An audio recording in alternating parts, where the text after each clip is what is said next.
الحاجه راني جبت شويه خبز، مور العصر نروح نجيب المطلوع. يا الحاجه واش انا وانتي ناكلوا 200 خبزه وتقول لي رمضان ما يخدم ليش؟ جيت نشوف اذا فيا السكر. يا الحاج هذه المره الخامسه وانت تجي هذا الشهر وقوت لك ما عندكش. ايوا شوف لي يا وليدي، ما نقدرش نصوم، باغي رخصه. وقتاش يوجد الفطور قريب يأذن. العصر ومازال ما اذنش. انت راكي تحوسي على طريحه نهار الاول تاع رمضان.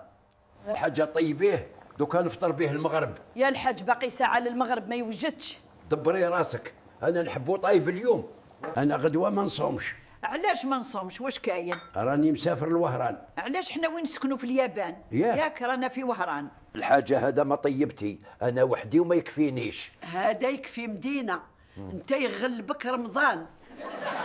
روح راني صايم، انت روح خير ما نفطر عليك. اسمح لي خلاص الله يسمح. الحاج واش تقول للمتابعين قناه ضحكه وعبره؟ نقول لهم صحه رمضانكم، تصوموا بالصحه والهنا.